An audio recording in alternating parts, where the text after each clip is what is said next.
Hey everybody, this is Robot here, Vespa Motorsport here in San Diego, scooterwest.com. What do we got here? Oh, these are battery chargers, various battery chargers for any of your motorcycles, scooters, Vespa scooters of course. The reason I want to talk about them is why you need one and if you need one. And I'm also going to show how to install the leads where you can easily plug them in. If you're using your scooter pretty regularly, I'm talking you ride it like every week, at least every week, use it, the majority of the days throughout the year, you don't need to worry about these kind of products because the charging system on the scooter, maintains the battery in the scooter. But if you're a seasoned rider, for instance, you leave the scooter parked for over a month's time, usually in the winter time for a lot of people that are in the northeast. This is where a product like this would come in handy. One thing with the scooter batteries, the capacity is not all that high on them, and the charging systems aren't very strong.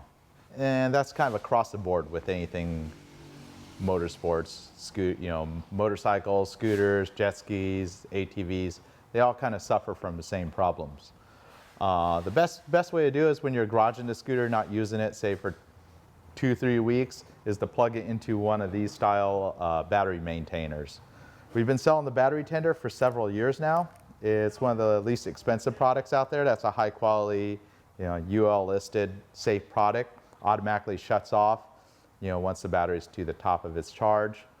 But there's a lot of other new products out there that are much higher tech, can handle different battery chemistries and just have better charging characteristics for the battery, along with if you own vintage scooters, they may have a 6-volt battery. And this Naoko smart battery charger can handle 6-volt, 12-volt. The lithium phosphate batteries, if you choose to use that style battery, you can adjust it to that chemistry. Also what's available is the Pigtail Leads for both a Naoko and a standard SAE battery tender. You can get extra pigtails. Say if you have 2-3 scooters and you want to cycle your battery charger through the various scooters, you could just easily add a pigtail, but only with one charger. Much like you would with a phone, phone charger. The USB chargers are pretty universal. You can get a different phone cable, whether it's a USB, whatever, and iPhone, whatever. I don't know. Don't pay attention to that stuff. I like Vespas. But let's jump into installing these, and I'll talk about the benefits of each of these products. All right, I'll start with the battery tender Junior. This is a very popular product. We've been selling this for over 10 years. We've sold several hundred of them. I think this product's been around for about 15 years. It only works with the regular lead acid 12-volt battery that's found in pretty much the OEM battery that's in any Vespa, Piaggio scooter. And I'll show you what's included with the kit. So you get the charger. I think it's got a 15-foot cord. This plugs in the standard US 110-volt outlet. And you get both a set of clip leads, so you can take the cover off your scooter that covers the battery, and you can just temporarily clip this to the battery, or if you have the battery removed, you can just clip this right to the battery.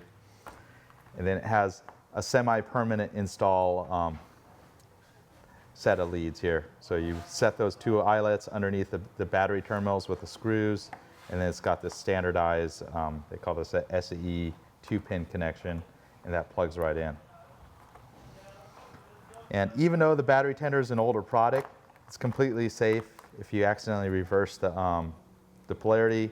It has circuitry in there that detect that the polarity is correct before it starts charging. It's not like any of those old style chargers, if you're familiar with those on cars. You reverse the polarity and you have sparks flying everywhere. Like I mentioned, the Naoko is like a newer, kind of higher tech product. It's can charge at a higher rate, even though both these are at 750 milliamps, just like 3/4 amp. It's plenty adequate for charging any of the scooter batteries. They do make larger ones, but I found they're completely unnecessary. You know, unless you're looking to charge your weak scooter battery in an hour, 2 hours, 3 hours. You know, that works great in a shop environment where we have scooters towed in and we need to charge them up quickly. But for all home users, you know, this is an ideal solution. I'd be careful about using these outdoors. None of them are really listed for outdoor use. They do make specific ones for that. But you know, if it's in a sheltered area or a garage where your scooter should be, these are ideal for that. So you can find this product on our website, scooterwest.com, and the part number on that is BAT1012V. So here's the Naoko G750 battery charger. It's a it's got a built-in microcontroller that's a little more advanced than the battery tender. So you could set it for both 6 volt and 12 volt. If you care about the technical jargon, but it's got a switch mode power supply in there that's much more efficient than the battery tender, and it's also a more advanced circuitry for charging the battery. The mode switch, you could set between 6 volts and 12 volts. Most situations you're using 12 volts, and if you hold the mode switch, you're able to put it into other charging modes, you know, such as one for the lithium phosphate batteries. That's a newer battery technology. You could buy an aftermarket battery, replacement battery for your scooter. But I tend to just recommend the OEM Yuasa lead acid battery. It seems to give the longest service life for the price, so it's kind of the best bang for the buck. Yeah, the lithium batteries are a lot lighter, but it doesn't really make that much difference. And I'll show you what's inside the box here.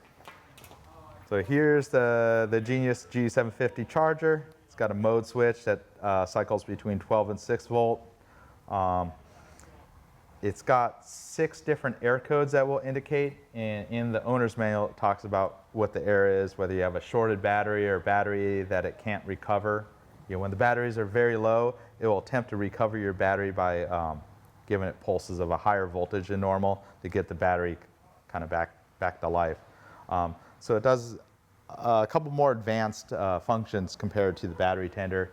I think it costs $5 or $6 more than the battery tender. It's not much more. Again, just plugs into a standard 110 outlet. It's all a certified product, you know, something that's safe to use in your home. And again, it's reverse polarity protected, so you're not going to get any sparks when you connect the connection. So it includes a 12 or 15 foot cord. The connection isn't the standard SAE connection, but I found it's a very high quality sealed connection. Clicks in and it locks, and that's pretty nifty. It's a little larger in physical size, which may be a little inconvenient when you're installing this permanently on a scooter, but pull that little guy out, and then you could put the little cap over it and have that sealed away. So when you're using the scooter, it keeps the connections from get corroded. I've seen in many cases the older style battery tender connections, since they have 12 volts at them all the time. If you ride in wet weather, the galvanic electrolysis, or whatever you want to call it, between the connections will cause corrosion in there. And with all of them, they usually always have a fuse holder in there. It's a nice sealed fuse holder. The arrangement's a little different. Battery tender includes 2 different sets of leads. This has the nicely insulated alligator clips, but if you want to use it in a permanent installation, you remove these 2 Allen fasteners, and these are eyelets that go underneath your battery terminals, and I'll show how those are installed. You can purchase the Naoko G750 on our website, and the part number on this is BAT with 2 T's Genius. You can search for that right on our website, purchase this. If you want to purchase extra leads, BAT10-Genius, and that's for additional 24-inch leads to add to a second scooter, for instance. So with the standard battery tender junior, you just plug it into any wall, and if you like, you can leave it plugged in indefinitely. You know, there's no power at the connection until it detects the battery power. On this GTS here, there's already a SAE connection under there. I know it's a little dark. And you plug that in, and we'll show you what the charger is doing. When the battery tender is indicating solid red, this indicates that it's putting a charge into the battery. Again, this is a great overnight charger. If the battery is about half its capacity on a typical GTS, give it about 3 or 4 hours and it would bring the battery, for the most part, up to an acceptable level where it would crank the scooter over. Ideally, you never want to allow your lead acid battery to get to the point where the charge is so low that it won't crank the scooter over. That's what degrades the batteries quite a bit, is when they're drained to a very low charge level. In products like the battery tender and Naoko G710 prevent this when you're storing the scooter and not using it. So here we have a Vespa Sprint 150, and much like the Vespa GTS 300, the battery cover is right in the center of floorboard, and right in the center area is where the battery's housed.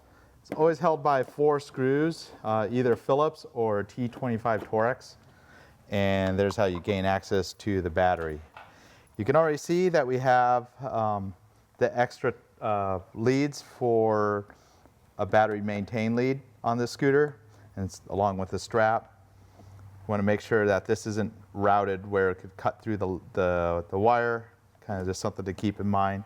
You can put it up to the side. The positive's got a fuse on it, so it's safe if there ever is any sort of short.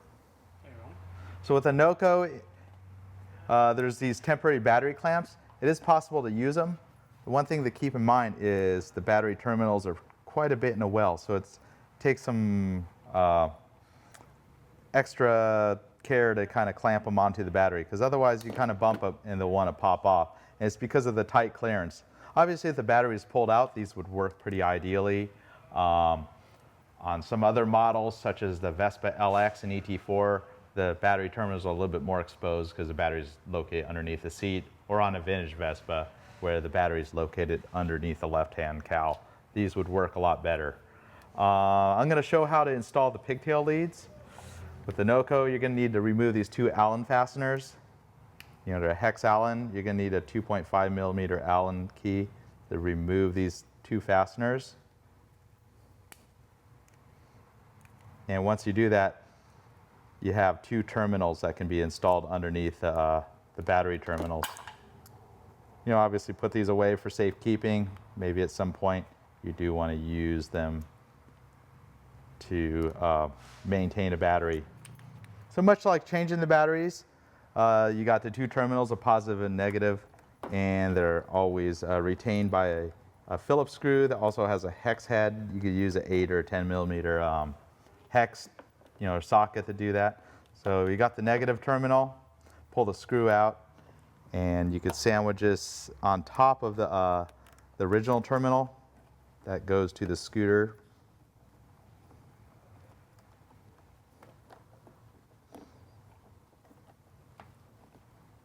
And same with the positive. Take care not to cross the screwdriver across anything metal when you're working with the positive terminal, or better yet, do the positive first.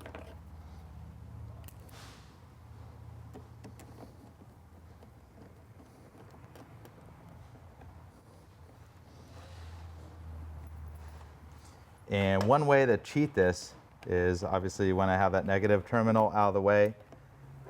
Say you want easy access to the battery terminal. I found the rubber threshold on the floor mat will allow for the lead to be, the pigtail just to be out like that. If you want a nice, easy to access way to get to your battery lead, that's an ideal solution. So if you're looking for a more permanent and hidden solution for installation of the battery terminal, the leads that go to the battery connection, you can route it through one of the frame plugs underneath the battery tray. Obviously keep it away from anything that moves or a header on the muffler, because you could burn the leads. And right there, it's located with a cap, and obviously it's a little harder to get to if you're going to use it frequently, but that's an ideal solution, is to have it underneath the body of the scooter. I've had other instances where I've had them route underneath the seat. You can route the leads up underneath here. Yeah, it just takes a little ingenuity and oftentimes a couple extra zip ties, kind of hold the lead in place. So go ahead and press the mode button and cycle to where the light is on 12 volt. And after a couple seconds, it will start charging on its own. And when the red light's pulsating, indicates it's putting a bulk charge into the battery. And I've found this charger is also useful if you have a very weak battery. It will go into a special mode that will attempt to recover the battery, something the battery tender will not do.